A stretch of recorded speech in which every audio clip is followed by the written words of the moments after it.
ambil malam ni adalah daripada akhlak Nabi kita Muhammad sallallahu alaihi wasallam. Kerana kalau kita nak bicarakan keseluruhannya tak mampu, kerana sangat sempurna Nabi sallallahu alaihi wasallam. Pertama, Nabi menyebutkan adabani rabbi fa ahsana ta'dibi. Aku ini, kata Nabi, diberikan adab pendidikan oleh Allah Tuhanku, dan ia membaikkan adab pendidikanku itu, sehingga lahirlah wa innaka la'ala khuluqin azim. Dan sesungguhnya engkau, wahai Muhammad, benar-benar di atas akhlak yang mulia. Sebab itu bila kita tanya akhlak ni rujukannya di mana, ditanya kepada Aisyah radhiyallahu anha, kana khuluquhul qur'ana kullah, adalah akhlak Rasulullah itu Quran semuanya. Jadi macam tadi ayat yang dibaca sebahagiannya oleh imam, makhtalaftum fi syai' fa hukmuhu ila Allah. Maka apa pertelingkahan yang berlaku dalam perkara kecil je di kalangan kamu, maka rujukannya adalah kepada Allah, yakni Quran. Inilah yang kita boleh tahu benar dan salah. Jadi kalau kita nak tahu benar ke salah ke, buka Quran, kita jumpalah. Kalau kita tak buka Quran, maknanya orang yang tak balik kepada Quran salah selalu. Sebab itu Allah cabar orang dengan Quran ni. Kalau kamu ragu, kamu buat. Tak boleh satu surah 10 ayat pun sama macam Quran. Tak dijawab sampai hari ni. Maknanya Quran ni satu yang bila kita rojak, insya-Allah kita boleh tahu siapa benar, siapa salah. Ini adalah, jangan kita baca saja ayat, tapi kita tak bertindak di atas ayat tu. Berkelahi balah kita ni, lepas tu kita tak buka Quran. Masing-masing mari dakwa dia benar, dia benar. Semua orang boleh dakwa benar. Ya? Macam Nabi Nuh bila berkelahi dengan kaum dia di hari kiamat, Nabi kita cerita, litakunu syuhada 'alan nas, supaya kamu umat Islam ni jadi saksi atas manusia. Jadi Nabi cerita dalam hadis Bukhari ni, Nuh berhujah dengan kaum dia. Kaumnya kata kepada Allah Ta'ala, Nabi Nuh tak sapa lagi agama Allah. Nabi Nuh kata sapa dah 950 tahun dah. Tapi kaum ni kata tak sapa lagi. Bila melihat azab Allah, tak sapa 950 tahun, bukan 60 tahun, 950. Lepas tu bila dah nak membenarkan Nuh, Allah Ta'ala tanya Nabi Nuh, mana saksi? Umat Nabi Muhammad SAW bangun, kami jadi saksi. Sebab Quran ada cerita tentang Nabi Nuh sampaikan kurang 50 tahun, 1000 tahun. Ada? Ketika itu ditanya pula umat Muhammad, mu ambil mana pula mau jadi saksi, kamu jadi saksi ni. Maka Nabi SAW pun bangun, ya Allah, saya sampaikan dah Quran semua sekali. Itulah bahawa kita balah ni bukan sampai 1000 tahun. Tak. Memang akan berlaku, tapi nak buat macam mana? Balik kepada Allah, insya-Allah jumpa. Kalau nak main nafsu, nak main perasaan, tak jadi. Balik kepada Allah. Baik. Jadi daripada akhlak Nabi kita Muhammad SAW ni, dia ambil satu daripadanya, seruan Rasulullah agar memiliki keberanian, syaja'ah. Syaja'ah ni satu sifat. Lawannya penakut, bacul, dayus. Itu lawan. Jadi sifat ni kena dikawal dengan agama, dengan yang benar, maka diberi pahala. Sebab tu kalau kita tengok Nabi kita dalam keadaan biasa, dia berjalan perlahan sangat. Kalau kampung kita cakap pijak semut dah mati. Tapi bila dalam medan perang, kita akan tengok Nabi berjalan ni macam orang turun bukit, dia punya laju. Tapi bila berjalan keadaan biasa, tak perang ni, damai sangat perjalanan dia. Jadi orang tengok tu macam kalau kita kapung cakap ni kok, pijak semua dah mati. Tetapi bila perang, macam orang menuruni lurah, menuruni bukit.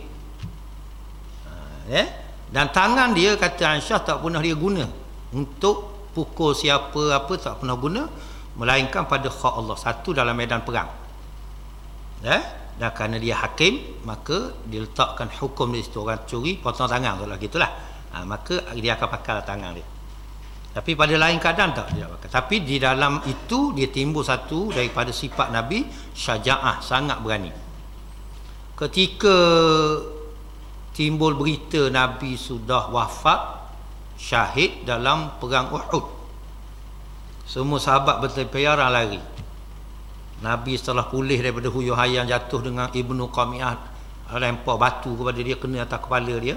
Dia pakai topi besi perang sampai tersanggar gigi geraham dia, gigi seri dia tu. Kemudian dia bangun, Nabi kita bangun, dia pun panggil sahabat-sahabat dia. Dalam keadaan barulah sahabat-sahabat sedar Nabi SAW ni berani, dia tak lari. Barulah masing-masing gelikung tubuh masing-masing ni menghalang daripada kena anak panah. Ini Nabi kita Muhammad SAW sangat berani. Sebelum daripada keluar tu, para pemuda kata menyesal kita sebab apa pergi canggah pendapat Rasulullah. Padahal Rasulullah kata dia bersetuju kita bertahan dalam perang Uhud dalam bandar Madinah. Tapi kerana orang tua-tua angkat tangan sokongan tak ramai, kalah dengan orang muda, maka di ketika itu ikut keputusan keluarlah, bertahan di luar di bandar Madinah. Akhirnya dalam perasaan menyesal tu, orang muda datang berjumpa dengan Nabi SAW melalui wakil dia nak tarik balik keputusan. Nabi pun sebut haram bagi seorang Nabi bila keputusan telah diambil untuk menarik balik keputusan itu. La akhrujanna wala wahdi, aku akan keluar walaupun aku seorang. Ini Nabi SAW sangat berani. Jadi kalau nak ikut perangai tu, kena ikut perangai tu. Ni takut macam apa ni? Nyatakan kebenaran. Tu dia apa? Nah, jangan nyatakan kebenaran. Kebenaran kena dinyatakan, jangan takut. Insya-Allah kita akan dapat penghormatan dari sisi Allah Subhanahu Wa Taala, dan kita akan dapat penghormatan manusia. Orang alim kalau dia takut kepada Allah, hak lain-lain takut kepadanya. Orang alim kalau dia takut kepada Allah, hak lain-lain takut kepadanya. Tapi kalau dia takut kepada selain Allah, dia orang lain takut kepada tiap-tiap suatu. Dia pelik tu kata. Tak? Kita nyatakan kebenaran, insya-Allah. Ini Nabi kita baca sejarah dia, alhamdulillah. Sedihlah. Ada satu kursus motivasi, pada akhir kursus tu satu soalan, ialah siapa idola, ikon awak. Seramai-ramai peserta khusus 10% je sebut Nabi Muhammad SAW. Yang lain macam-macam lah, penyanyi lah, itulah inilah, Masya Allah. Padahal Nabi ni baru kita nak bincang satu sifat. Dia adalah ikon kita dalam seluruh kehidupan. Maka kita ambil perjalanan, insya-Allah kita baiki. Sebab tu sifat berani ni Nabi hajar ke sahabat-sahabat. Siapa mari ayat innan nasa qad jama'u lakum, ramai manusia beripung untuk mengalahkan kamu. Apa jawab sahabat-sahabat? Qalu hadza ma wa'adana Allah wa rasuluh. Mereka jawab, inilah yang telah dijanjikan oleh Allah dan Rasulnya. Baru kalau kita nak berjuang Islam ni akan ada musuh ramai lawan. Janji Allah dan Rasulnya. Wa mazadahum illa imanan wa taslima, dan tidak menambah kepada mereka daripada ugutan orang tu melainkan iman mereka kepada Allah dan tasliman, menyerah diri mereka kepada Allah. Dia tidak dayus, tidak bacul, tidak pengecut. Ini sifat syaja'ah. Kita baca insya-Allah. Kalau terkena pun minta maaf lah. Ni nak nyatakan kebenaran, siapa takut. Minta maaf, tak boleh. Nabi Muhammad adalah contoh tauladan bagi kaum muslimin dalam keberanian, baik dalam perang maupun di luar perang. Baginda menganjurkan kepada kaum muslimin agar memiliki sifat berani dan baginda menjelaskan tujuan suci dalam jihad. Bila kita berani dibimbing dengan agama Allah, dengan petunjuk Nabi, dia jadi jihad. Dia akan jadi jihad. Kalau tidak dengan petunjuk Nabi, tidak dengan Quran, dia jadi mengamuk, membabi buta. Tak ada pahala tu. Sebab tu kita akan rasa marah kalau orang hina agama. Kita akan rasa marah kalau orang cerca agama, cerca Nabi. Pasal apa tu? Kerana sifat marah dalam diri kita disusun supaya jadi sifat berani. Kalau tidak, dia jadi mengamuk tak tahu tu pasal. Sebab tu saya minta maaf. Kita tengok Tuanku Sultan Kelantan setelah pertabalan dia. Di antara gema yang berlaku dalam istana ialah Allahu Akbar, Allahu Akbar, Allahu Akbar.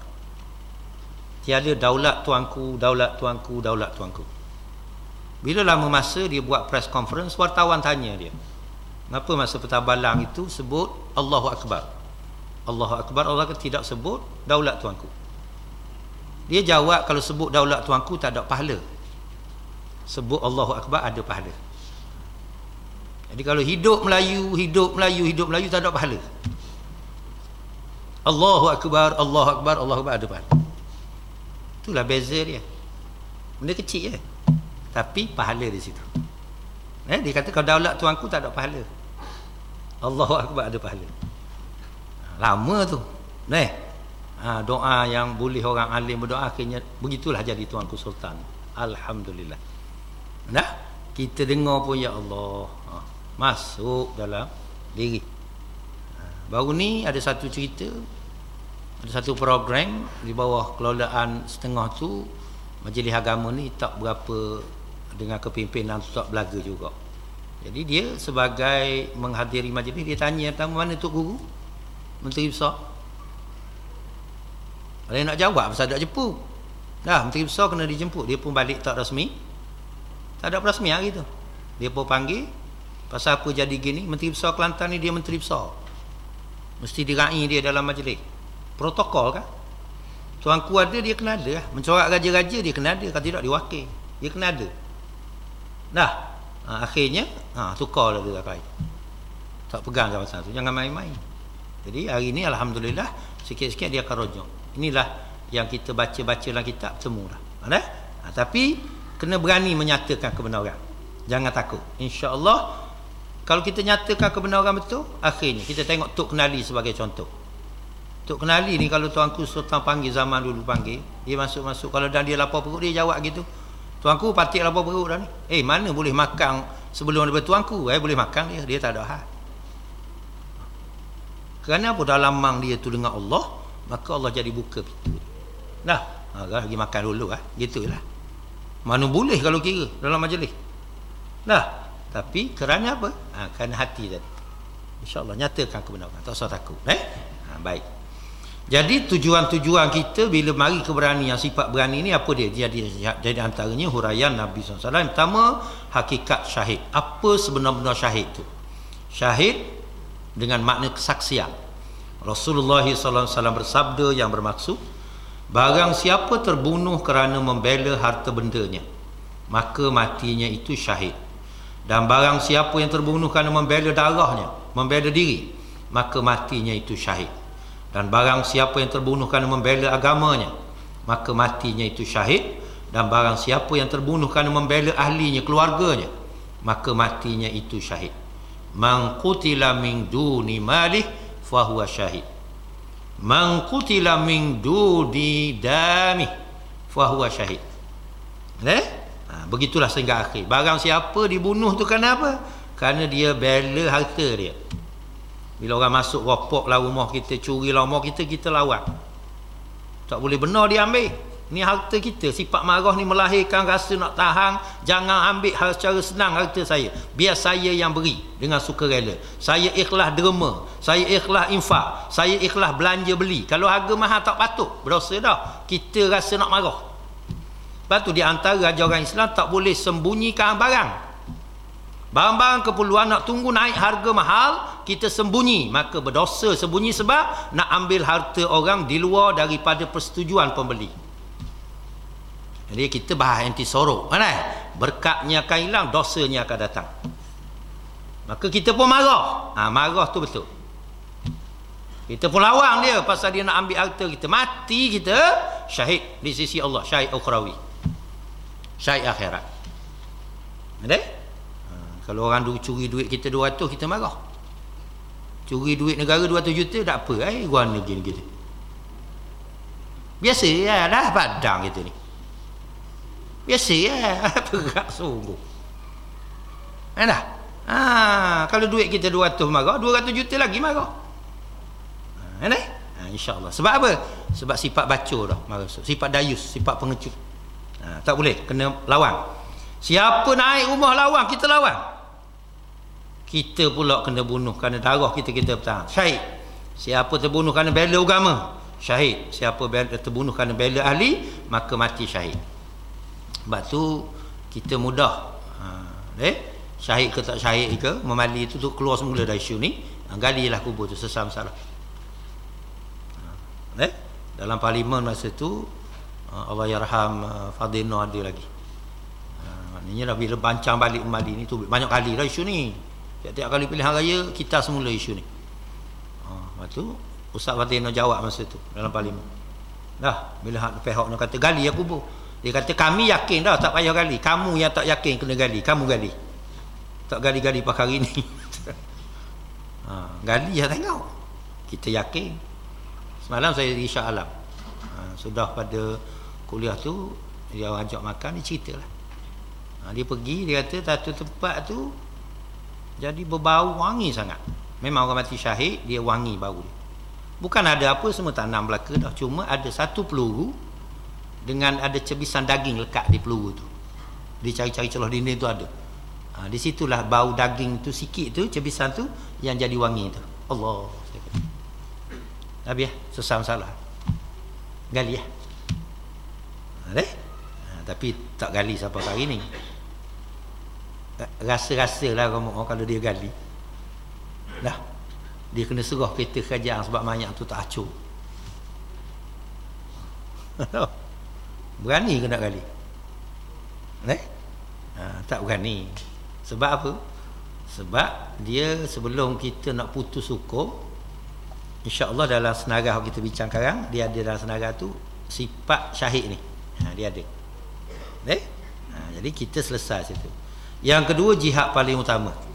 Oleh kerana tujuan jihad tu apa dia? Maka melahirkan benarnya syahid. Satu, yang kedua jihad paling utama. Jihad yang paling utama ialah mengatakan kalimah yang hak kepada penguasa yang zalim. Mari satu orang laki-laki dia tanya Nabi SAW, ya Rasulullah, ma huwa afdalul jihad? Wahai Rasulullah, apa jihad yang paling utama sekali? Rasulullah SAW jawab, afdalul jihad kalimatu haqqin 'inda sultanin jair. Jihad yang paling utama ialah berkata benar, kalimatu haqqin, satu kalimah saja. Kalau banyak lagi banyak. Satu kalimah yang benar di sisi pemerintah yang zalim, kerajaan yang zalim, sultan yang zalim. Sultan makna kekuasaan. Bangun bercakap. Sebab itu yaumun min walin adil khairum min ibadati sab'ina sanah. Sehari daripada pemerintah yang adil lebih baik daripada ibadat 70 tahun.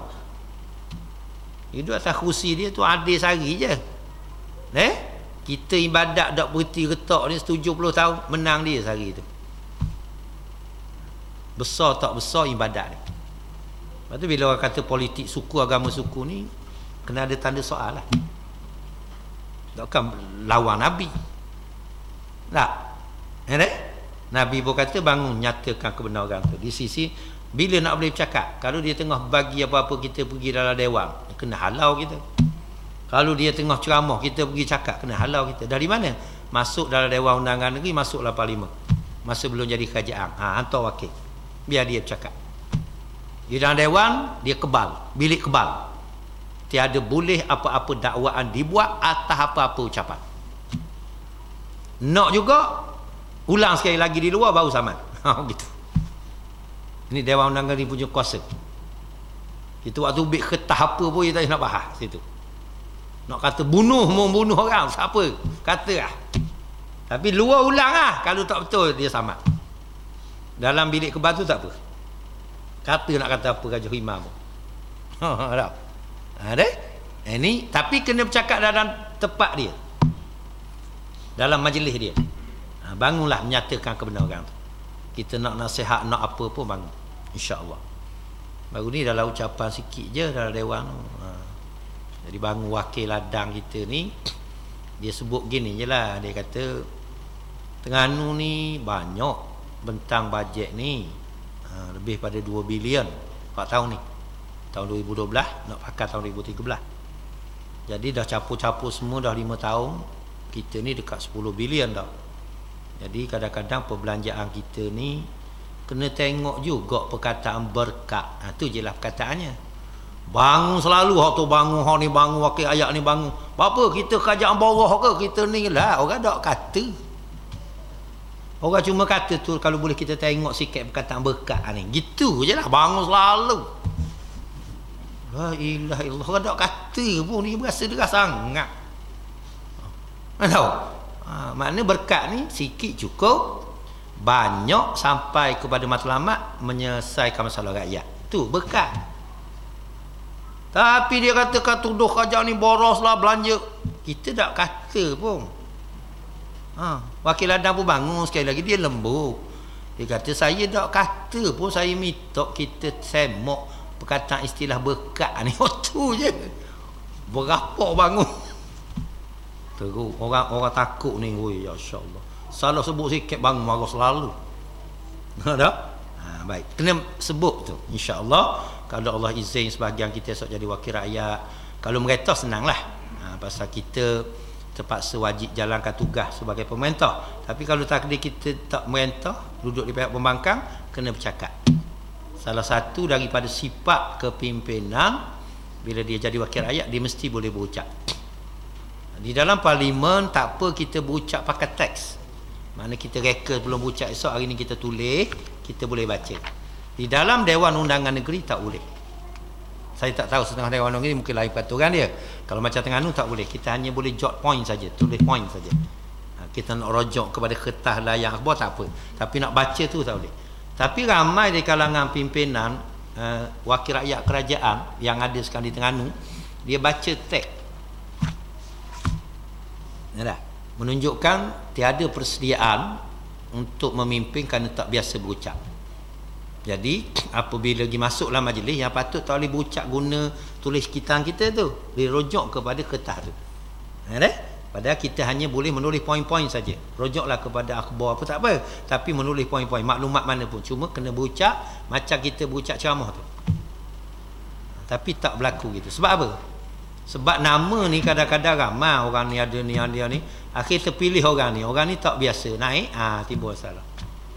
Tapi giliran kita tegur, kita kata point of order, kita kata begitulah, mana minta tolong ikut ni, dia kata tak apa, saya izin dah. Sedap dia. Yang di Pertua kata saya izin dah, dah apalah. Biarlah itu hal dia lah. Apa saya sebutnya, mesti orang yang jadi pemimpin, kalau dimasuklah majlis yang dibenarkan dia bercakap, dia mesti menyatakan kebenaran. Yang ketiga, mencegah kezaliman. Rasulullah SAW bersabda yang bermaksud, sesungguhnya orang-orang yang melihat seorang zalim tetapi mereka tidak mencegahnya, maka seksa Allah akan menimpa mereka semua. Di antara bala Allah kepada kita sebagai umat ialah Allah jadikan penguasa kita zalim ke atas kita. Ini adalah bala umum umat.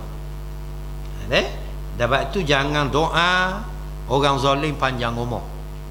Siapa yang doa orang zalim ni panjang umur, maka dia suka supaya Allah diderhakai di buminya.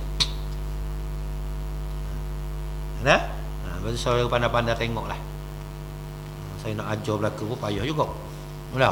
Pandai-pandai tengoklah. Minta orang ni panjang umur lah, minta orang ni panjang umur, tengok dia zalim ke tak. Dia deraka ke tak dengan Allah, ke dengan umur dia tu. Kalau deraka, minta maaf, jangan akad tangan. Tu kena tengok. Sebab siapa yang minta panjang umur kepada orang zalim, maka dia suka Allah diderhakai di buminya. Yang lebih lagi dahsyat ialah ayat wala tarkanu ila alladzina zalamu fatamassakumun nar. Jangan kamu condong kepada orang zalim. Hati suka ke orang zalim, nescaya kamu akan disambar, disentuh oleh api neraka. Ketika seorang alim ditanya apa makna ni, dia mengatakan jangan berdoa untuk panjang umur orang zalim, nanti kamu kena api neraka. Oh, zaman kita ni ya Allah banyaknya. Nah, tukang baca doa lagi. Bukan tukang amin, tukang baca. Sekali baca berapa ribu bayarnya. Dah. Itu sebabnya. Dah masuk benda tu habis. Orang alim, saya sangat takutlah orang alim ni. Sebab orang alim ni dia dunia tak boleh masuk langsung dalam hati. Kita orang jahil ni tak apa. Mana? Kita orang jahil ni kadang-kadang sibuk. Mana dunia masuk minggu tu 7 hari, 2 hari je boleh masjid surah. Masalah. Mana? Boleh tahan lagi pasal kita orang jahil, tak ada orang ikut kita. Semua orang cerca lah, orang kata lah sibuk ni. Tapi kalau orang alim masuk je dalam hati dia dunia, rosak lalu. Pasal apa? Pertama diri dia, yang kedua ikutan orang. Ketika itu Allah cabut dari dalam hati orang alim ni, Allah cabut lazat munajat, Allah Ta'ala cabut lazat doa. Dia jadi tengok orang nak buat baik ni rasa tak ada dah, rasa suka tak ada. Lebih dahsyat, dia jadi tukang halang orang buat baik pula. Ni dahsyat. Dia pula nak halang orang ngajar. Dahsyat ni. Mana? Maknanya dia sendiri tu satu hal. Kan? Lepas tu dia pun tengok orang ni jadi tak suka dah, jadi tak, padahal dia dah ingat ke hadis Nabi. Man ahabbal ulama faqad ahabbani. Wa man ahabbani faqad ahabba Allah. Wa man ahabba Allah dakhala al-jannah. Barang siapa kasih kepada alim ulama, dia kasih kepada aku. Barang siapa kasih kepada aku, kata Nabi, dia kasih kepada Allah. Sebab ilmu tu mari dari Allah. Sampai kepada aku turunkan kepada pewaris aku, alim ulama. Dan dia kasih kepada Allah, syurga. Barang siapa benci kepada alim ulama, dia benci ke aku. Bila benci ke aku, maka dia benci kepada Allah. Bila benci kepada Allah, pergi ke mana? Neraka. Lepas tu Ibn Ruslan tulis dalam matang Zubat dia, al-alimu bi'ilmihi lam ya'mala mu'azzabu min qabli 'abadil wasal. Orang alim tak beramal dengan ilmu dia, beramal ilmu orang alim, dia mesti mengajar dan dia menyokong pengajaran agama. Dan kalau dia tak beramal, maka dia azab lebih dulu dari penyembah berhala. Dia tanya, apa azab saya dulu pada penyembah berhala? Nunuh hak nu kafir. Allah Taala kata, tak sama orang tahu dengan orang tak tahu. Mung tahu, hak nu kafir tak tahu. Tak apalah atas dunia ni, tak apalah. Berapa lama? 20 tahun, 30 tahun? Berapa lama? Sebab itu seksa sangat berat kepada orang alim ni. Dia cabut, bila masuk dalam hati tu, dia cabut lazat munajat, dia cabut lazat dah. Saudara percayalah, nak cari orang alim lagi menangis di tengah malam, kalau kes gini tak jumpa dah. Bangun menangis, ya Allah, tak ada. Dia akan mula kira berapa juta. Wang besar. Waliyazubillah. Oh, sakit. Mana saya minta maaf sebab apa? Yang dahsyat ni, dia tidak lagi menjadi pencegah kezaliman. Kadang-kadang membantu, menolong orang zalim. Waliyazubillah. Yang keempat, manusia paling utama. Ada seorang yang bertanya, wahai Rasulullah, manusia yang macam mana yang paling utama? Rasulullah menjawab, manusia paling utama ialah seorang mukmin yang berjihad di jalan Allah dengan jiwa dan hartanya.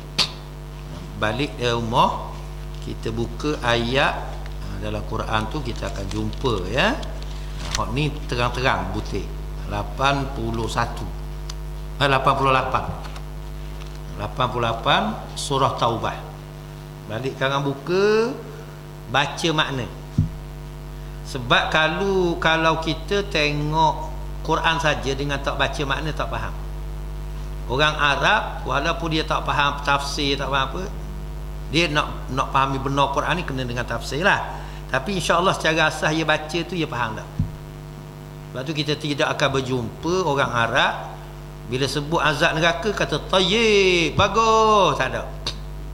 Allah waliyazubillah dia. Kita azab neraka tayyib, bagus pasal tak faham. Jadi balik tengok ayat 88. Ayat 88 ni saudara rojak. Ada? Lakinir rasulu walladzina amanu ma'ah jahadu bi amwalihim wa anfusihim wa ulaika lahumul khairat wa ulaika humul muflihun. Kalau saudara nak faham lagi, ambil ayat 87. Radu bi an yakunu ma'al khawalif wa tubi'a ala qulubihim fahum la yafqahun. Tu ayat 87. Mereka hak tak ikut Nabi dalam perjuangannya, dan ini masa ni perang Tabuk. Jadi tak keluar beberapa orang dan buat alasan. Akhirnya mereka reda, setuju nak duduk dengan orang-orang yang tertinggal, orang perempuan, kanak-kanak, orang sakit, orang yang tak ada perbelanjaan nak pergi. Mereka reda, maka dicop atas hati-hati mereka, jadilah mereka tak faham. Maka di situ Allah pun sambung, lakinir rasulu walladzina amanu ma'ah. Tetapi Rasul Nabi kita Muhammad SAW dan orang-orang yang beriman bersama dengannya, sahabat-sahabat, 124,000 orang sahabat masa Nabi wafat. Mereka telah berjihad dan berjuang dengan harta-harta mereka dan diri-diri mereka. Maka bagi mereka itu al-khairat, kebajikan, kebaikan, dan bagi mereka itu kejayaan. Jadi yang kita bersungguhkan sebab Nabi Muhammad. Lepas tu Sayyidina Abu Bakar, lepas tu Sayyidina Umar, lepas tu Osman, Ali, dan seterusnya sampai 124,000 sahabat. Kita ni tak masuk. Tabi'in pun tak masuk, orang ngaji tangan sahabat. Tabi'in hak ngaji dengan zaman tabi'in dah. Kita ni tawabih berapa lapis dah. Jadi baca Quran ni, ini jadi penggerak. Sebab tu kalau saudara pergi dekat dengan kelapa punya daun tu kan, yang jadi seludang dia siapa kata kan, dia depan yang sakok dengan batang pokok tu, itu dia besar tu. Tapi kita turun sampai di julan ni, hok aluh ni, dia akan tetap kalau kita naik dia sapa dia besar tu. Maknanya kalau saudara duduk di atas jalan yang sama dengan jalan Nabi, walaupun di ujung-ujung itu, di ujung-ujung kita pergi straight ikut jalan tu, dia akan sapa kat besar di pokok batang kelapa tu kan. InsyaAllah makna kita betul lah. Kalau saudara tak berjuang, tak masuk senarai. Ketika Nabi gariskan jalan lurus ini, Nabi buat beberapa simpang. Di situ syaitan sedang menunggu untuk mengalihkan orang yang sedang berjalan. Sebab tu ada orang terjun, ada orang gelecor, ada orang gelicir, ada orang kata tak molek dah, semua lari. Sebab di jalan lurus ni dia sama macam kalau kita duduk pergi dekat dengan kelapa punya, dia panggil daun lah, daun kelapa. Straight pada ni batang dia, ni dia punya seludang besar tu. Dia sampai ke aduh tu. InsyaAllah duduk atas jalan. Saudara berjihad, berjuang. Jadi sebesar-besar jihad apa dia? Jihad ni dia kekal sampai kiamat. Saudara bangun lawan kerajaan zalim. Saya tak boleh nak pergi, bukan ramai semua orang boleh pergi wakil. Macam kita di Pahang ni kan nak tanding sini juga. Nak jadi wakil ni jadi saudara pun tidak semua seorang je wakil dalam dong ni. Hak tu hantar. Jadi saudara pun bangun duduk sebab Nabi kata gitu, saudara pun ikut. Maka saudara berada pada jalan Allah SWT. Ketika itu ikut Nabi SAW. Allah, kalau baca Quran ni jadi semangat. Tadi ada satu orang di telefon saya, dia kata macam mana ustaz ni boleh gerak gini. Hari Khamis malam Jumaat bertolak nak pergi ke himpunan rakyat Kuala Lumpur lah. Tu sampai di Kuantan ni tidur sini semalam, esok 9.30 pagi tolak hari Jumaat. Sampai di Belum exit Maran tu, kereta perdana paip air bocor. Tunggu situ, pomen mari petang sampai 5.30. Dari dungu mari. Buat assessment tak boleh buat. Barang pun tak ada, kicau-kicau tak ada. Hantarlah di Maran tu. Adalah satu ejen proton selesai. Dan nak naik kereta apa Ustaz ni? Kata Wira kebetulan isteri dia tak ingat nak padam, nak tutup. Di kunci dia boleh buka mana-mana kunci. Ambil auto naik, buat naik. Hantar dia balik. Dia temeluh dengan bas spray. Kita pun balik, lepas balik tu esok pergi sana, balik pun malam tu pula tali kipas putus pula. Cokor pula situ pula, tunggu towing, kulit kena 7:30 pagi baru beki boleh jalan balik. Dia kerana anak ikut juga, dia pergi dengan grup dia tu, lepas tu balik atau dia Nizam tu. Balik Nizam atau lalu ke highway LPT. Selendar kering pula Volvo 940. 3 putih ni. Habis satu hal. Pergi mari tu. Lepas tu hari Ahad, hari Senin naik pula pergi Shah Alam semalam. Tadi orang tu telefon, Ustaz ada mana ni? Sebab kemarin dia janji nak hantar berah 200 beg atau dah. Ustaz ada mana? Ada Kuantan pula. Pening dia dengar. Dia kata Ustaz, saya pergi sehari Kuala Lumpur balik Shah Alam ke balik, saya kena tidur. Esok baru lewat kerja pula. Kena rehat sehari. Ni apa benda ni? Saya kata, ni saya jawab lah malam ni, saya jawab. Saya tak jawab ke dia, saya jawab malam ni. Ayat Quran ni lah. Kalau ayat ni tak ada, tak boleh bangun kita. Umur saya 56 dah. Cuma dulu tidur tengah jalan tu, kalau mati kereta tu, kita tidur dalam ada enjin dia 2 jam cukup. Sekarang tak boleh 4 jam dah. Umur 56, bukan 30. Nyebut macam umur 30 lagi. Tak boleh 56 tau. Tapi orang tanya saya, ambil mana motivasi ni? Ni dalam Quran ni. Kalau tak ada ni rebah dah. Ada? Dan Nabi pun sabda, la aku rejana wala wahdi, aku akan keluar lah aku seorang. Ambil pegang mana Nabi sabda. Cari orang ni tak ada, tak payah minta maaf, tak apa, saya seorang masa pergi tu. Saudara, motivasi paling besar kau perjuangan ni, saudara nak baca ayat mana? Surah Taubat. Baca dalam tu. InsyaAllah. Saya banyak kali dah beritahu kan. Ambil lagi ayat balik 120, 121. Bukan. Sebab kita mengajar kitab tauhid tu. Dia kata mana-mana huruf Quran yang dijemuk huruf Quran, kita kata bukan, yang murtad kafir. Mana-mana kalimah Quran yang diijma' dia kalimah Quran, maka kita kata bukan, maka tidak syak, murtad kafir.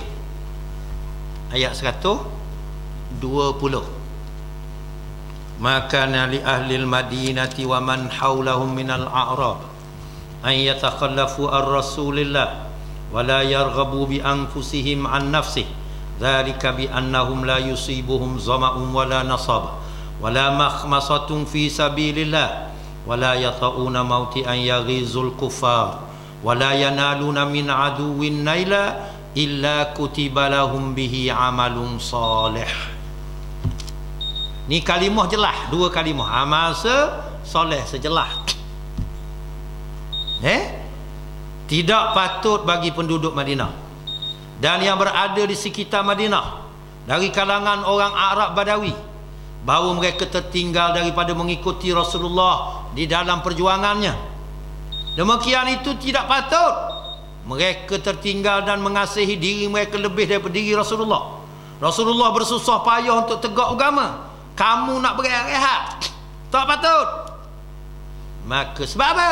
Tidak terkena kepada mereka kehausan, tidak terkena kepada mereka kepayahan, tidak terkena kepada mereka kelaparan, tidak mereka memijak suatu tempat yang menimbulkan kemarahan orang yang menentang mereka, dan tidak terkena mereka daripada musuh atau mereka mengenakan musuh, illa kecuali kutiba dicatat lahum bagi mereka bihi dengannya hak dia buat tu amalun saleh, amal yang saleh. Jangan api kalimah Quran ni. Saudara pun pergi mesyuarat, kan dilantik jawatan kuasa. Saudara pun mesyuarat 2 jam. 2 jam tu amal saleh. Kita pergi berhimpun, baca Quran. Wa'iddu lahum mastata'tum min quwwah wa min ribatil khail, sehingga tubik turhibuna bihi aduwallahi wa aduwakum. Kamu sediakan kekuatan, kuda, tenaga, keuangan, peralatan, sehingga turhibuna bihi aduwallahi wa aduwakum, yang sebab menakutkan musuh-musuh Allah dan musuh-musuh kamu. Psikonya bila berhimpun ramai jadi takut. Ya dah masuklah senarai. Kita cakap ni dengan nah, dia bukan cakap sahaja. Itu saudara beri nafkah. Ayat 21 wala yunfiquna nafaqatan saghirah wala kabirah wala yaqta'una wadiya illa kutiba lahum. Allah Taala dah sebut amalun soleh dah. Tiada beri nafkah kecil, derma kecil atau derma besar, dan tidak memijak satu tempat, satu lembah, melainkan semuanya dicatat bagi mereka, diberiti. Maknanya amal soleh juga. Ya Quran. Sebab tu orang tanya, apa sebab ustaz boleh jadi gagah? Dia telefon saya tadilah. Saya tak jawab, tapi saya jawab malam ni. Ni tak dia sebab dia. Letihnya kita. Allah Taala sebut memang perjuangan Islam ni payah, letih. Dah, kita pun tidur rehat kejap 2 jam tu sebelum balik. 2 jam tu dia beri pahala masa. Selagi tak balik ke rumah. Saudara 7 jam, 8 jam nak cari di mana? Nak cari di mana 8 jam kita semayang tak berhenti-berhenti. Ni dah. Insya-Allah. Jadi saudara, mana-mana yang diberi tugas tu jalankan tugas. Mana yang beri tugas tu jalan tugas. Tapi saya nak tanya dulu kerajaan hari ni zalim ke tak? Kalau takut nak jawab, baca bab berani waduh gitu. Kerajaan zalim ke tak? Zalim. Pemimpin zalim ke tak? Lawan. Kerja saudara jihad ni Nabi sabda, bukan saya kata. Sebab tu saya selalu potong step, sebab saya takut orang kata ustaz cakap ikut fikiran dia. Kalau Nabi tak apalah, kita tak takut. Jadi saudara wajib tu. Ni manusia paling utama. Jelas dah. Baik, nombor 5. Sebelah dijanjikan nikmat syurga. Perumpamaan orang yang berjihad di jalan Allah. Allah mengetahui siapa yang berjihad di jalannya adalah seperti orang yang berpuasa di siang hari dan beribadah di waktu malam. Dan Allah yang menjamin terhadap orang yang berjihad di jalannya bahawa dia akan mewafatkannya, mematikannya, kemudian masuk ke dalam syurga atau mengembalikannya dengan selamat dengan mendapat pahala atau harta rampasan. Sebab itu Nabi kata dibawa ahli syurga. Nabi cerita dah. Ahli syurga tu dia tanya, bagaimana tempatmu? Dia kata khairu manzil, sebaik-baik tempat ya Allah. Ada tambahan apa-apa lagi? Hal min mazid? Nak tambah apa-apa? Dia kata cukup dah ya Allah, molek belaka dah. Allah Ta'ala tanya, dia kata cukup dah, molek dah. Allah Ta'ala cukup molek 3 kali. Lepas tu dia minta. Dia kata ya Allah, boleh tak saya nak minta kembali semula ke dunia, dan saya berjuang pada jalanmu lalu dibunuh syahid, dan saya bangkitkan balik 10 kali dia minta. Allah Ta'ala kata tak boleh, mati sekali je, hidup pun sekali. Wahai malaikat, bawa dia masuk syurga balik. Dipanggil ahli neraka. Ahli neraka pun dia tanya, bagaimana tempatmu? Dia jawab syarru manzil, sejahat-jahat tempat. Kalau mu ada seluruh dunia ni, bumi ni, emas milikmu seorang, adakah kau akan tebus dirimu daripada azab neraka ni? Dia jawab, ya Allah. Allah Ta'ala jawab, kadzibta, dusta engkau. Aku minta sikit je itu, iaitu kamu beriman dengan ajaran yang Nabi aku bawa dan kamu tolong ajaran tu. Aku minta sikit je, tapi kamu dustakan. Ada boleh 500 pening jangan main.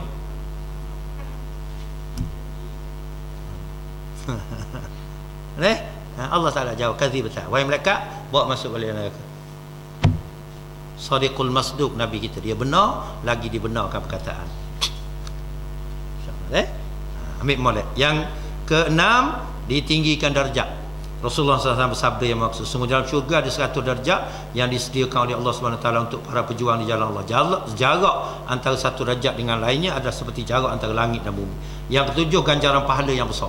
Rasulullah SAW bersabda yang bermaksud, sesungguhnya keberangkatan untuk berjihad di jalan Allah baik pada waktu pagi atau petang, pahalanya lebih baik daripada dunia dan apa yang ada di dalamnya dalam dunia. Buka Suratul Nisa ya. ayat surah An-Nisa ayat 74. Ayat 74 orang yang pilih akhirat, dia sifat dia. Kalau kita tanya apa sifat orang pilih akhirat ni, Allah Taala jawab ayat 74. Falyuqatil fi sabilillahi alladhina yashruna alhayata ad-dunya bil akhirah. Maka lam ni dia panggil lam amar. Dia perintah Allah mari ni, kadang-kadang dia direct guna fi'il amar, perbuatan perintah. Kadang-kadang dia tak guna perbuatan perintah gitu, dia guna dalam bentuk fi'il mudhari'. Fal yuqatil, ada lam dengan ya atau te. Maka lam tu lam amar, maka hendaklah dengan maksud wajiblah orang-orang yang membeli kehidupan akhirat. Apa dia nak kena buat? Iaitu berjuang pada jalan Allah Subhanahu Wa Taala. Sebab itu kalau Ustaz Fatina selalu sebut, orang nak akhirat mari sini, orang nak dunia jangan masuk sini. Pasal kita kena sumbang. Dah lah kita pergi sendiri, makan sendiri, hotel sendiri, dalam stadium minta duit pula. Sebab kita beli. Dan Allah janji innallaha ashtara minal mu'minin anfusahum wa amwalahum bi anna lahumul jannah. Allah yang beli. Kamu jual diri, mu jual jalan Allah, aku kata Allah akan beli. Dan aku nak bayar apa? Bi anna lahumul jannah, syurga. Ini janji dia. Lepas tu kita sanggup Dan ada orang dia sangat menyesal sebab bila dia masuk dalam kubur, dia sangat menyesal sebab dia tengok orang bawa bekal, dia tak ada bekal. Saya kata betul, pasal kita nak pergi sini, nak pergi jalan, orang ajak pergi Kuala Lumpur RM20 dalam kocek, tak pergi. Anak kata ayah marilah Kuala Lumpur ni baik-baik, tapi duit ada RM20 dalam kocek, pasal gaji awal baru ni RM20, tak semangat langsung naik Kuala Lumpur. Cuba ada RM2,000, mari pergi Kuala Lumpur, lepas lalu dah RM2,000 dalam kocek, bekal cukup. Maka begitulah akan ada orang bila dia dalam kubur esok ditanam, dia rasa menyesal yang amat sangat sebab perjalanan jauh bekal sikit, lebih dahsyat daripada mahsyar. Lepas tu cari akhirat, insya-Allah. Cara nombor 1 banyak-banyak tu berjuang pada jalan Allah. Siapa nak akhirat, mari ke perjuangan Islam. Siapa nak lain keluarlah, itu tak dapat. Jangan cari dunia ni sini tak temu. Bukan berarti orang cari akhirat tak boleh dunia. Siapa dia ambil akhirat, automatik dunia dapat. Tapi siapa ambil dunia, belum tentu dunia boleh, akhirat memang luput. Pegang boleh. Yang ketujuh, ganjaran pahala yang besar. Sesungguhnya keberangkatan untuk berjihad di jalan Allah, baik pada waktu pagi atau petang, pahalanya lebih baik daripada dunia dan apa yang ada di dalamnya dalam dunia. Yang ke-8, memperoleh berkat di hari kiamat. Rasulullah bersabda, yang maksud demi zat yang menguasai diriku, tidak ada seorang yang luka di jalan Allah. Allah Maha mengetahui orang luka di jalannya. Melainkan orang itu datang pada hari kiamat, pada lukanya memancar darah. Dia pucat, tak ada darah. Kalau darah ada banyak tu, orang ni adalah orang yang hidup. Sebab tu darah dia tak berhenti. Orang mati syahid ni dia tak berhenti, dia macam orang hidup. Kalau kita sembelih binatang, dia sampai masa habis darah dia berhenti. Orang hidup dia tak berhenti. Sebab tu orang mati syahid dia tak mati, dia hidup.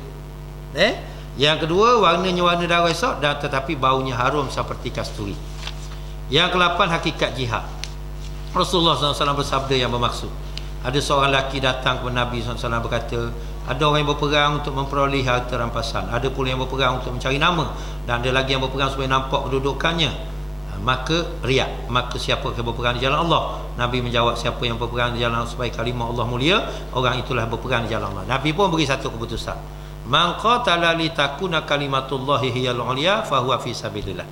Barang siapa dia qatal, dia berjuang dengan keadaan dia nak supaya kalimah Allah tinggi, Islam pun tinggi, Islam berkuasa, Islam memerintah, maka dia ada pada jalan Allah. Saudara, kalau bahas qatala, dia akan berubah makna.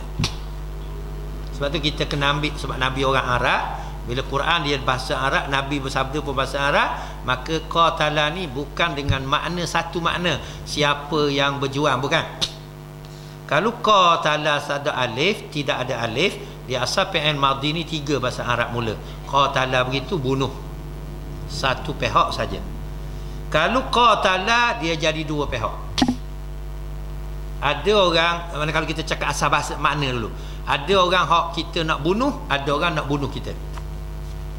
Ada orang kita nak naikkan dasar-dasar Islam, perjuangan Islam, kita nak naikkan. Ada orang nak mengalahkan dasar tersebut, nak naikkan dasar dia. Ini makna qatala. Itulah tubik keluarnya amanah itu. Saudara nak dasar apa? Kalau nak dasar sekular, kita kena buat mari dasar Islam. Maka kena berlawan dua ni. Dasar sekular yang menang mengalahkan kita, atau dasar Islam yang menang mengalahkan sekular. Dia dua saja. Qatala ni begitu makna. Suatu saudara baca akhir Imran, ayat 200. Dia pertama sekali sabara lain. Kalau sabara satu pihak saja, kita je yang sabar. Kita keluar masjid, hilang selipar kita, satu pihak saja sabar. Sabara kalau ada alif, dia lain makna dia. Dia makna kita kena sabar sebab orang nak mengalahkan kita. Sabar di situ ialah kita tak boleh berhenti, terus kena maju, jangan mundur. Sebab tu lari dalam medan perang, pada masa perang berkecamuk dengan tiada apa-apa siasat perang adalah dosa yang sangat besar di sisi Allah. Sebab kena sabar di situ, tak boleh lari. Itu Tariq bin Ziyad, dia sampai di pantai Spanyol, Granada, dia bakar kapal. Sebab tak sangka askar yang tunggu begini ramai, askar salib tunggu begini ramai. Dia mikir cepat, dia orang muda, dia nak buat macam mana. Dia terah-terah pergi bakar kapal. Kemudian dia berucap depan askar, dua je pilihan. Sama ada kamu maju menghadap musuh walaupun tak sama dengan jumlah kita, atau kamu rasa takut dan kamu lari, di belakang kamu laut, kamu mati lemas, mati biasa saja. Kamu pilih. Aku bakar dah kapal. Menang, Masya Allah. Sebab bila gantung habis ke Allah, jadi lalu Tariq bin Ziyad nama. Kita hari ni penakut nak buat Islam, nanti orang kafir marah. Nak buat Islam, kakang pelabur lari. Jawab sama. Kalau gitu ambil kayu debar atas belakang tu kata. Ambil lada genyeh mulut tu. Buat benda ni. Alah. Sifat pengecut, penakut. Ni lah. InsyaAllah. Habis. Tak marah bahasa dia lah. Baik. Kemudian kita belajar. Bagus. Apa pun kita belajar satu tujuan, memanah satu daripadanya, berenang satu daripadanya. Hatta kalau kita main dak tu, tiap-tiap benda yang asalnya harus niat qurbah, menghampirkan diri kepada Allah, dia jadi ibadat. Makan, minum, bekerja, kita bersukan, kita tujuan apa? Nak sihat badan supaya esok bila orang panggil nak pergi program mesyuarat apa, gagah segar, berlari, jogging itu pun boleh pahala. Dia dalam kaedah benda qurbah ni, Imam Ghazali kata syarat dia satu syarat aja. Tiap benda harus, jangan bercanggah dengan syariat. Niat untuk jadi qurbah, mendekatkan diri kepada Allah, jadi ibadat lah. Ibadat kalau tak kena dengan syarak, dia jadi adat. Adat kena dengan syarak, dia jadi ibadat. Ini contoh hari raya. Hari raya kita sambut, siapa suruh sambut? Bukan orang Melayu. Islam suruh kita sambut. Kita potong langsir baru, kita apa, tapi semua tu kita buat kerana Allah, menyambut kesukaan ni, maka ibadat. Kita makan kerana Allah. Ditanya kepada siapa? Abu Salamah. Dia tanya Sa'id Al-Khudri. Abu Salamah ni dia mati lebih awal. Isteri dia Ummu Salamah. Ummu Salamah ni hari mati Abu Salamah, dia sebut inna lillahi wa inna ilaihi raji'un wa khlufni khaira. Ya Allah, ganti aku lebih baik. Hari suami dia mati, Abu Salamah. Selepas dia habis iddah, Nabi SAW masuk Mina. Ummu Salamah ni isteri Nabi. Esok bangkit hari kiamat, tak ada berasa apa-apa. Wa naza'na ma fi sudurihim min ghillin. Kami cabut daripada dalam dada-dada mereka orang beriman perasaan marah, deki, hasad, itu tak ada, hilang. Jadi Abu Salamah dia akan ganti dengan bidadari. Lepas tu dia bincang, ahli ulama bincang bagaimana isteri-isteri ni kalau dia kahwin, selepas mati seorang suami dia kahwin, lepas mati seorang suami dia kahwin, lepas mati seorang suami dia kahwin, pak suami dia. Macam mana dia buat? Khilaf ulama timbul. Yang pertama kata ikut suami terakhir dia. Mana kalau katalah 6 orang punya suami, nombor 6 tu. Hak 5 lagi ganti bidadari. Mengikut pendapat khilaf ulama yang lain pula kata, pilih. Dia akan aturkan, susun untuk suami, awak nak mana? Nak masuk syurga ni. Kata dia nak ambil nombor 3, baik sikit. Ambil nombor 3 tu. Hak lain ganti bidadari. Tak berasa marah. Tak berasa marah. Sebab Allah cabut. Maka Ummu Salamah ni dapat Nabi SAW masuk pinang. Abu Salamah masa dia duduk, kita tanya Abu Sa'id Khudri, macam mana? Dia kata, mau makan kerana Allah, mau minum kerana Allah, mau buat apa pun kerana Allah, maka dia jadi ibadah. Jangan kerana ujub, jangan kerana bangga, jangan kerana sombong. Kamu pakai pakaian kerana Allah, nak tutup aurat, tiba-tiba orang puji lawa, tak apa. Pasal bukan saya buat kerana awak, saya buat kerana Allah, tapi orang puji lawa kain, tak apa, tak ada masalah, terima. Macam isteri kita kan, dia buat gelang kan, dia bukan nak menunjuk-nunjuk. Jadi dia cadang-cadang, kalau hari-hari ada masalah, gelang tu boleh gadar seorang ke 2 orang ke. Maka dia bukan nak menunjuk pakai, dia simpan dengan niat kerana Allah. Kalau anak ada masalah, boleh gadar jual, boleh jual gelang ni, maka dia pakai tu pahala. Jadi suami-suami tolong lebih sikit duit ke isteri, biar dia beli gelang. Malah ni boleh bayar komsen isteri, insya-Allah deh, sebab dia buat simpanan. Apa yang kita simpan bila lillah, dia jadi pahala. Seorang sahabat ni dia koma, Nabi pun sapa, Nabi pun ambil air semayang, Nabi renjihkan baki-baki air semayang di tangan dia, sedar dia daripada koma. Dia pun kata, ya Rasulullah, saya ada seorang janak perempuan, boleh tak saya dermakan semua harta saya? Rasulullah kata, janganlah, banyak sangat tu. Separuh ya Rasulullah, 1/2. Rasulullah kata, banyak. 1/3 ya Rasulullah. Rasulullah kata 1/3 moleklah, tapi tu pun banyak lagi. Sehingga Ibnu Abbas dalam menghuraikan sabda Nabi ni kata, kalau boleh bila kita wasiat nak guna harta kita selepas kita mati, 1/4 aja. Dan lebih sikit lebih baik. Nabi pun sabda akhir, lebih baik mu tinggalkan waris-warismu dalam keadaan kaya daripada tinggalkan mereka dalam keadaan miskin. Maknanya jadi pesaka. Jadi kita pun untuk anak kita, insya-Allah, kerana kita niat pesaka ni, pahala. Samalah gelang-gelang ni. Jadi minta lebih sikit lah putukkan dengan suami. Kalau suami mari masjid ni lah, kalau nak mari tadi buat erok. Tadi ustaz cakap dah tadi. Bodoh. Insya-Allah. Minta RM100 sebulan, kalau tambah lagi, buat gelang tu. Setahun 1,200 buat. Memang betul. Di takdir Allah Taala berlaku.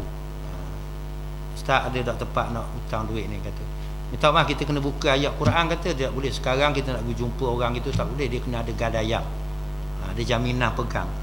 Lepas tu dia ada emas ada tak? Dia kata ada Ustaz. Mari kita pergi jumpa orang. Nak hutang berapa? 5,000. Emas dia nilai 6,000. Kalau esok tak bayar, emas ni jalan. Saya pun dia kata, tak apa, saya cari Ustaz, jangan. Bila orang tak bayar hutang, awak akan marah saya. Ustaz ni awak mari orang ni intro ni, perkenal sangat ni. Pegang emas ni sebab Quran.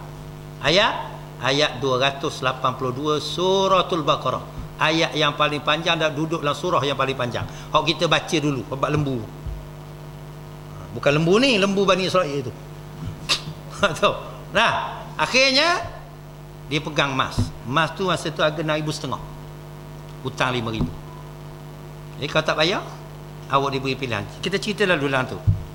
Awak nak emas ni, boleh, kerana janji 3 bulan tak bayar. Kalau dia minta tangguh, awak nak beri tangguh, tiap-tiap hari beri tangguh, semua dikira pahala derma. Kalau awak kata tak mau tangguh, tak apa. Itu hak awak dah sebab janji 3 bulan. Mas ni awak fikir pergi tanya tukang mah, kedai mah berapa? Dia kata macam 6,500. Awak fikirlah. Nak mah ni awak nak? Awak nak pakai 6,500, bayar balik duit dia 1,500, mah ni jadi milik awak. Ataupun awak pergi tukar. Pergi jual boleh 6,500 ambil duit. Duit awak ambil 5,000, 1,500 hantar balik duit orang. Ataupun awak nak jadi milik awak, nak pakai, nak beri ke orang, untuk beri ke orang, begitu juga. 5,000 tu awak ambil, 1,500 je bayar balik. Tak berkelahi. Sebab Quran. Buat mah deh, insya-Allah. Kalau suami ada mari, mujur malam ni, mujur boleh minta. Kalau tak mari lelah kau pandai-pandai nak tu. Insya-Allah deh. Itu sifat mah kerana tak takut-takut masa kita. Nabi sabda lebih baik mu tinggal kau waris dalam keadaan kaya daripada dalam keadaan miskin. Sebab anak orang kaya, ayah ada duit sangat, mak ada duit sangat, tiba-tiba derma-derma sampai mati esok, takdir yang Taala orang kata tengok anak dia, ayah kaya sangat.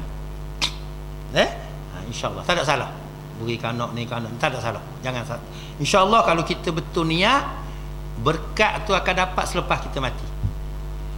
Sangat ramai kita jumpa orang tanya, "Ustaz, berasa nak buat tahlil ayah ni," kata begini, kau tahlil tu kalau kita makan mahal juga, 500, kadang-kadang ni 700, barang mahal. Baik awak pergi beli kipas, ada surah tu dia nak kipas. Kalau 2 tahun orang pakai, 2 tahun boleh pahala. Ada surah tu nak amplifier, beli amplifier 400, 500 masa tu. Kalau tahan 5 bulan, 5 bulan. Kalau tahan 5 tahun, 5 tahun. Kalau masuk ke masjid apa semua lagi baguslah buat masjid apa. Dia jadi dah baik kita saya. Dah boleh tak saya nak sembelih korban ni untuk ayah saya? Dia wasiat ke? Tak wasiat tak boleh. Lepas tu nak buat macam mana? Awak yang buat korban, hadiahkan pahala tu ke dia. Tak apa asal boleh buat. Saya ramai jumpa anak-anak baik gini, kata baik anak-anak ni. Dia teringat pada Imam Syafi'i kata, orang duduk dalam kubur lebih lemah pada orang lemah laut. Berharapnya pahala. Orang hidup ni bila nak atur pahala ke aku? Nah, ayah kita mati, mak kita mati, pok sar kita mati, mak kita derma RM4, RM2 untuk ayah, RM2 untuk mak. Hak bagian kita RM1 jadi RM5, macam tu gitu. Insya-Allah esok kita mati, orang buat pula, orang hidup pula buat kita. Insya-Allah jadi saya minta tolong buatlah. Di antara masuk kita belajar apa-apa untuk tujuan jihad. Kita kuda ada 3. Satu disediakan oleh tuan dia untuk jihad. Satu lagi disediakan oleh tuan dia untuk dia ifah diri, dia nak pergi cari rezeki apa semua, kuda tu. Maka pada jalan Allah. Satu lagi dia nak menunjuk-nunjuk, nak berbangga-bangga, itu pada jalan syaitan. Tak ada pahala tu. Jadi kalau pada jalan Allah tu berok dia, kecing dia, apa kita mandikan dia, shampoo kan dia, semua boleh pahala. Bila orang tu telefon saya dari suka seorang saya. Bila saya cerita Allah, dia kata ustaz saya gagah, dia kata. Lepas tu dia sebut ceritalah hak ni rosak ni. Dia kata gini ustaz, rumah tu ada Pajero Suti. Kalau ustaz nak mari ambil, saya pakai pergi saja lah. Kita pergi ambil, kita peduli apa kan, ibu kata curi. Tapi kena baiki sikit. Saya dalam hati syukurnya ya Allah. Boleh buat kerja. Jadi kita tahu saya memang nak kereta banyak. Sebab hak ni rosak lopak ni. Hak ni rosak lopak ni. Pemain pun tak apa. Pasal apa? 3 minggu lagi siap. Tak ada dulu kereta ni ada dah. Tapi bila bilang banyak pun saya tanya, cuba tengok banyak cuba bilang berapa. Dah habis 20,000 tempat utir. Hak nu sebutir 500,000 dah okey ayat dia. Sebutir 500,000. Saya pak utir dah habis 20 lagi. Tapi rosak ni pemain kata tak lambat kan, lambat ni ada dah. Lepas tu kadang muat berah, kau tu berhenti situ, jalan sehingga habis berah lah kereta. Jalan ni pula lopak sama, tak apa. Yang penting insya-Allah kita tolong agama. Bukan kita kerja ni untuk apa, nak dapat pahala. Insya-Allah. Lepas tu kalau kita pakai jam 1,000, tapi buat tengok masa semayang. Dengar seorang tu pakai jam RM10 beli, tapi buat tengok kedai nombor ekor tak pakai RM10. Hak 1,000 molek. Dah. Macam tu. Sebab tu ada seorang dia patut sampai kat minister, dia bujak. Bagus dia. Dia baca kitab Injil. Dia kata saya baca kitab Injil ni, dia kata. Dia bujak dengan profesor universiti, bujak dengan padri. Kata pasal apa? Saya baca, dia kata Mana boleh rasul-rasul nabi-nabi ni, cerita Abraham, cerita ni, cerita Joseph ni apa, dalam kitab Injil ni jadi nampak hina nabi-nabi ni, rasul-rasul ni. Padahal mereka ni orang mulia. Nah, macam mana jadi macam ni? Dia pun berjumpa-jumpa. Akhirnya begitulah jawab. Dia kata, this book is perfected by faith, not by literature. Buku ni dia sempurna dari segi i'tiqad. Buku ni, Injil ni, walaupun tak sempurna dari segi tulisan. Dia pergi situ jawab, gitu jawab. Dia tak betul dia kata ni. Dia kata macam contoh, awak beli kereta, kita kisah dia ni lah, awak beli Proton, awak niat Mercedes, maka jadi Mercedes. Dia kata tak betul kiah ni. Nah, macam kita, tok guru kita kiah lagi betul. Tok guru kita bagus kiah dia. Kita beli kereta tolok, yang tayar satu depan, dua besi belakang tu. Kereta apa ni? Wheelbarrow. Kereta tolak lah. Tetapi kita beli lambang Mercedes. Lambang Mercedes, kita pun dress itu letak lambang Mercedes. Kita pun khabar semua orang Sungai Isap, saya telah beli Mercedes baru. Selok orang. Mana boleh kereta tolak tu Mercedes? Nah, Mercedes dia Mercedes. Sekarang awak pakai lambang, maka dia pun pakai lambang. Saya buat Islam dah. Islam kereta tolak Nah, dia mesti ada perasaan anak, dia dengar ada jawatan kuasa dia apa semua cukup, patut diisytihar dalam parlimen, diperlembagakan. Dia gitu. Ini kaedah. Tiba-tiba dia bojah-bojah dah dia. Lepas tu satu hari takdir tak ada. Joshua Evans nama dia. Sekarang dia merata di Amerika, dia pergi dia cakap, saya baca buka dalam internet. Allah. Siapa saya kata? Sejam lebih dia cakap. Dia kata. Bila dia sapa di satu masjid, akhirnya dia banyak nak cari. Bila nak pergi kat Hindu, dia minta kitab. Ada tak buku? Dia sapa kat Buddha, dia minta kitab. Ada tak buku? Akhirnya dia sapa kat Islam.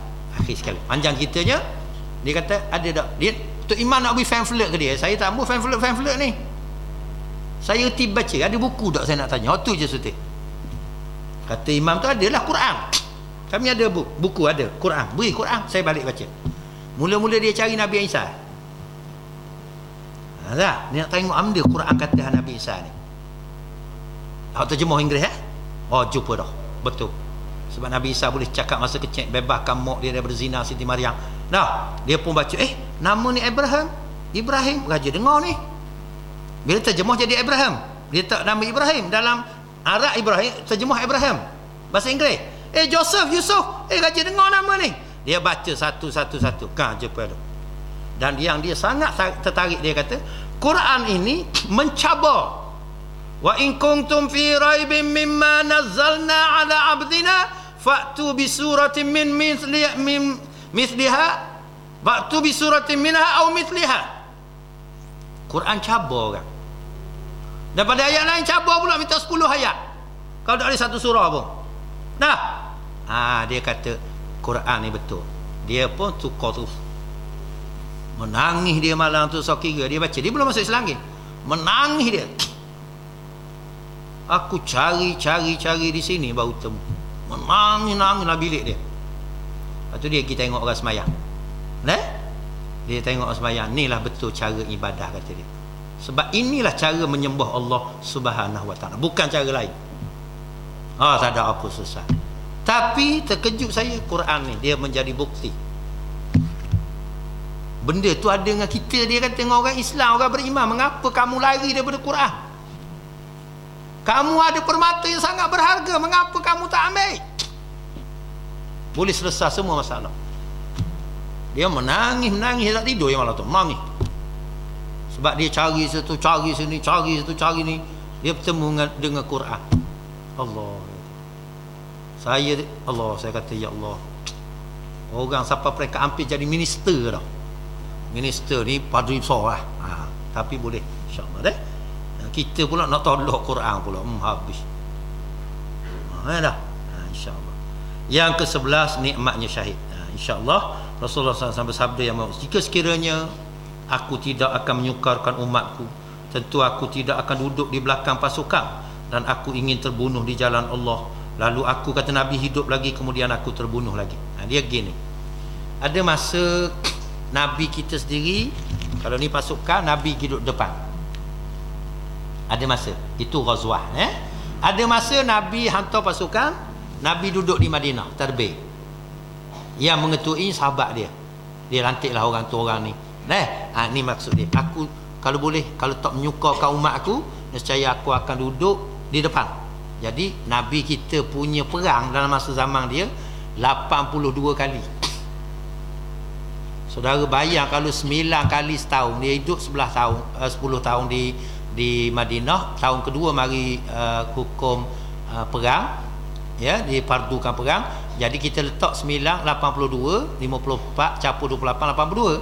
Kalau kita bagi 82 dengan 9, kita kali 9 setahun, sebab dia hidup 10 tahun. Tolak tahun pertama tidak ada kefarduan jihad. Jadi 9 ke 9 81. Maknanya kalau setahun 9 kali ni, berapa kali sangat ada Madinah? Sekali keluar berapa hari? Kok kena sebulan kata. Lepas tu jadi sulit Madinah ni nak tadbir, mana Nabi tak ada. Akhirnya ada masa Nabi turun sendiri, ada masa wakilkan sahabat. Kamu pergi bimbing perang, dia duduk belakang. Kalau tidak, tak menyulitkan ni, nescaya tiap-tiap semua tu aku keluar belakang. Dan insya-Allah saudara masih beruntung, kerana kita masih ada daripada sabda Nabi SAW. Huzaifah pun tanya Nabi Rasulullah, orang lain tanya hak kebaikan, saya nak tanya hak kejahatan, takut temu zaman saya. Tubiklah sabda Nabi, talzamu jama'atal muslimin wa imamahum, wajib kamu bersama dengan jemaah Islam, kumpulan Islam dan kepimpinan mereka. Dan masa tu Huzaifah pun tanya, ya Rasulullah, kalau zaman tu tak ada jemaah Islam, tak ada kepimpinan mereka, fa'tazil tilka firaqa kullaha, maka kamu hendaklah uzlah, jangan masuk mana-mana kumpulan, hanya kumpulan Islam dan kepimpinan mereka yang bersumberkan dengan sunnah dan Quran, itu saja kamu ikut. Kalau tak ada, kalau tidak ada, jangan masuk campur mana-mana kumpulan. Menduduk atas keadaan itu sehingga mu mati, dan kamu berada dalam keadaan itu, sama ada mati itu sehingga kamu makan umbuk kayu, akar kayu, kamu matilah keadaan itu. Jangan masuk mana-mana kumpulan. Itulah ayat 24 yang saudara balik buka. Saya tahu baca ni. Saudara balik ayat 24 surah Taubah. Allah, Rasul, jihad. Ahabba ilaikum minallahi wa rasuli wa jihadin fi sabilih fatarabbasu. Tunggu. Bila Allah getak, Allah ugut, takut. Kita tak tahu apa nak mari. Tapi sahih, mana-mana orang lebihkan daripada Allah, lebihkan sesuatu yang lain daripada Rasul, lebihkan sesuatu yang lain daripada jihad perjuangan, maka dia innallaha la yahdil qaumal fasiqin, Allah Ta'ala tak beri petunjuk pada kaum yang fasik jadi fasik. Itu nombor satu. Dan Allah ancam, tunggu, aku mu tahu aku nak beri apa kepada kamu. Kita bila orang ugut ni, tunggu, mu jaga takut dah. Allah, Rasul, jihad. Ni kita baca bab jihad malam ni. Allah, Rasul, jihad. Siapa ajar kita jihad? Tok-tok guru kita, ustaz-ustaz kita daripada parti kita. Selama ni kita tak tahu bab jihad ni. Bila kita belajar, ada banyak. Al-jihadu madin ila yaumil qiyamah. Tok guru kita baca jihad ni kekal sampai kiamat. Bangun untuk menegakkan kerajaan ni, masuklah jihad. Siapa ajar? Maka di sini Allah, Rasul dan jihad ni dia serangkai. Siapa-siapa baca Quran, dia akan jumpa waw. Kadang-kadang waw qasam, kadang-kadang waw mutlaqil jama'i dia panggil. Bila mutlaqil jama'i, jangan buat pandai-pandai. Dia Quran dalam bahasa Arab. Di antara yang Allah tak pisah, taat kepada Allah, taat kepada Rasul, beriman kepada Allah, beriman kepada hari akhirat. Bila semayang, dia dengan zakat dia tak pisah. Amar ma'ruf, nahi munkar, waw tu mutlaqil jama'i. Makan dan minum, waw. Kulu washrabu, waw situ maknanya serta. Saudara panggil orang, esok mari makan nasi rumah saya, kita pun ramai-ramai pergi lepas sembahyang Zuhur. Tiba-tiba tuan rumah kata, saya ajak makan nasi je, air awak minum sendiri, ada rumah masing-masing. Ini bengong tuan rumah. Sebab bila makan serta minum, walaupun awak panggil ajak makan nasi, tapi mesti kena keluar air. Ini Quran. Kulu washrabu. Bila kata pula satu jemaah kata, saya nak ajak orang buat baik je, nahi munkar saya tidak mau. Salah. Ini Quran. Maka begitulah jihad. Allah, Quran, Rasul, sunnah, sirah dia, jihad, perjuangan untuk tegakkan agama. Maka masuk dalam kaedah kita pakai kata sahabat Nabi, di antaranya katanya sahabat Nabi yang nama Salman Al-Farisi. Kami bila diutus oleh Rasulullah SAW masuk ke satu negara, satu negeri, masa perjanjian Hudaibiyah berlaku 10 tahun, apa yang kami tawarkan? Mula-mula masuk Islam. Aslimu, masuk Islam. Aslim taslam. Kamu masuk Islam, kamu selamat. Tidak mau, kami tak mau masuk Islam. Tak mau masuk Islam, kami tawar yang kedua. Kamu nak duduk tak di bawah pemerintahan kerajaan Islam, di bawah Rasulullah? Kalau kamu terima, kamu buat bayaran kepada kami akan jaga kamu macam rakyat Islam. Tak terima juga, barulah beri surat perang. Mengajak manusia memahami Islam melalui politik pilihan raya ni adalah sangat penting. Dia duduk nombor satu. Jadi kita faham jihad, duduk situ lah, insyaAllah. Setelah kerja kalau kita minta sumbangan, sumbang, jangan sayang, insyaAllah. Allah akan ganti lepas pada pilihan raya, insyaAllah. Sebab saudara nyawa udara lain mari duduk sini. Saya dah cari. Ada orang cari nyawa. Berat dia ni.